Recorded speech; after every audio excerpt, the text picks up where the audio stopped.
Selamat datang di mata kuliah penambangan data bersama saya Latifa Alfat. Untuk pertemuan kali ini kita akan membahas mengenai klasifikasi mulai dari konsep dan teknik. Setelah mempelajari bagian ini, Anda diharapkan telah mampu memahami pengertian klasifikasi dan contohnya. 2. Mampu menerapkan pendekatan umum dalam membangun model klasifikasi. 3. Mampu memahami teknik klasifikasi. 4. Mampu memahami pengertian dan menerapkan algoritma decision tree.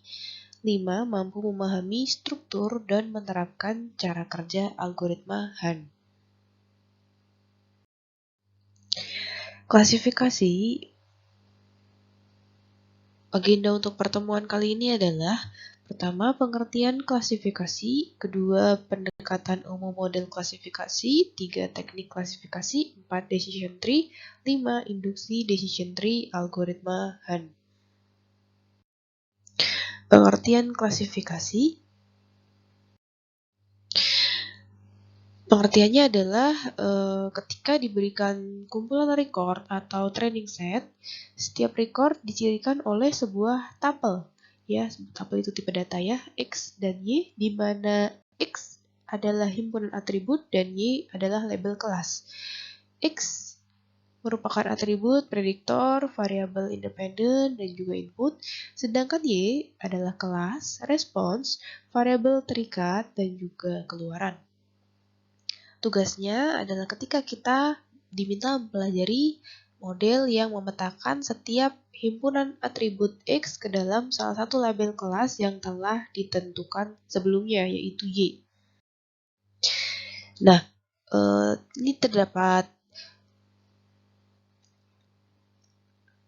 tabel ya yang berisi mengenai tugas ya, pengertian klasifikasi dalam hal ini tugas, himpunan atribut dan juga label kelasnya ya. Tugasnya misalkan pada kategorisasi pesan email, maka himpunan atributnya adalah fitur yang diekstrak dari header dan isi pesan email. Ya, label kelasnya spam atau non-spam. Kalau tugas identifikasi sel tumor, maka himpunan atributnya adalah fitur yang diekstrak dari X-ray atau scan MRI. Ya, label kelasnya adalah sel malignan atau ganas atau benign atau jinak.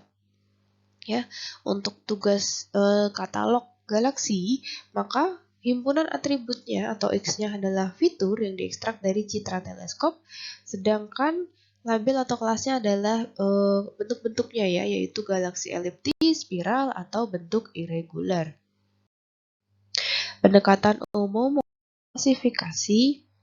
Nah, di sini kita melihat ada training set ya.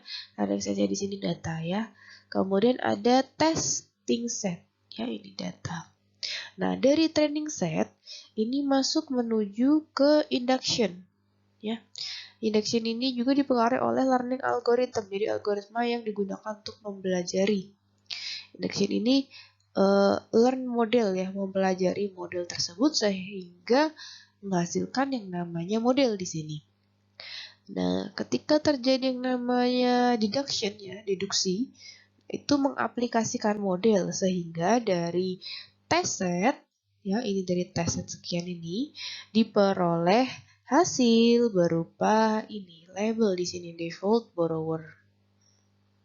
Di sini default borrower sudah ada di training set, dan di sini ada di testing set. Teknik klasifikasi. Terdapat ini ya, klasifikasi dasar. Teknik klasifikasi dasar di sini terdiri dari metode berbasis decision tree, lalu ada metode berbasis rule atau aturan, ada juga nearest neighbor, lalu naive Bayes dan Bayesian belief networks, kemudian support vector machine, lalu ada neural network dan juga deep neural nets. Untuk klasifikasi ensemble, dia ada model yang boosting, bagging, dan juga random forest.